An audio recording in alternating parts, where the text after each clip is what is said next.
అందశ్రీ గారి మరణము తెలంగాణ తల్లికి తీరని దుఃఖాన్ని మిగిల్చింది. ఎందుకంటే తెలంగాణ సాంస్కృతిక ఉద్యమంలో అందశ్రీ గారు ఒక పునాది రాయిగా మనము భావించుకోవచ్చు.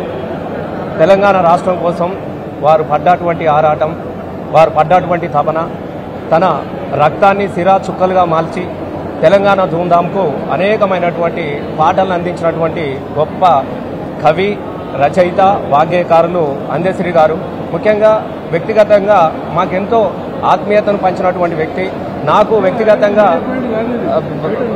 వారికి మరి ముఖ్యంగా ధూమ్ధాం ఏర్పడడానికి కోసము అందశ్రీ గారు వారు దాన్ని రూపొందించడంలో కానీ, ఆ సాంస్కృతిక ఉద్యమాన్ని ప్రజల్లోకి తీసుకెళ్లడంలో కానీ నన్ను, నాగరాజును ఒక ధూమ్ధాం 2 అక్షరాలకు మా ఇద్దరిని నిలబెట్టి ధూమ్ధాము తెలంగాణ సాంస్కృతిక పోరాట విప్లవ చైతన్యాన్ని రగిలించడానికి కోసం అందశ్రీ గారు, ముఖ్యంగా అందశ్రీ గారు రాసినటువంటి అనేక పాటలకు నేను మొదటి శ్రోతనే కాక నేను మొదటి కూడా గలాన్నిచ్చినటువంటి అనేక పాటలు, నేను తొలినాళ్ళలో కూడా అల్లి బిల్లి అంగూర తోట అనే ఒక జానపద గీతంతో ప్రస్థానాన్ని మొదలుపెట్టినటువంటి అందశ్రీ గారు నేను కానీ తెలంగాణ ఉద్యమంలో మరి గల్లు గల్లు ఊరు తెలంగాణ, అలాగే జనజాతరలో మన గీతం లాంటి ఎన్నో అత్యంత అద్భుతమైనటువంటి ప్రజాదరణ పొందినటువంటి తెలంగాణ ఉద్యమ గీతాలను అందించినటువంటి ఒక మహాకవి ఇలా మన మధ్యన లేకపోవడం అనేది భవిష్యత్ తరాలకు ఇంకా తన సాహిత్యాన్ని, తన పాటను అందించాల్సినటువంటి సమయంలో జీవితం అంతా కష్టాలతోని, ఆకలితోని గడిపినటువంటి ఓ బాటసారి ఇలా అన్నింటినీ అందుకొని నిలబడ్డటువంటి సమయంలో లేకపోవడం అనేది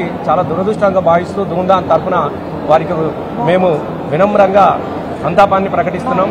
వారి కుటుంబానికి తప్పకుండా మేమంతం గతంలో అందశ్రీతో ఎలా అయితే ఉన్నామో రేపటి భవిష్యత్తులో కూడా మేము అలాగే నిలబడతామని తెలియజేస్తా ఉన్నాం. జోహార్ అందశ్రీ గారికి.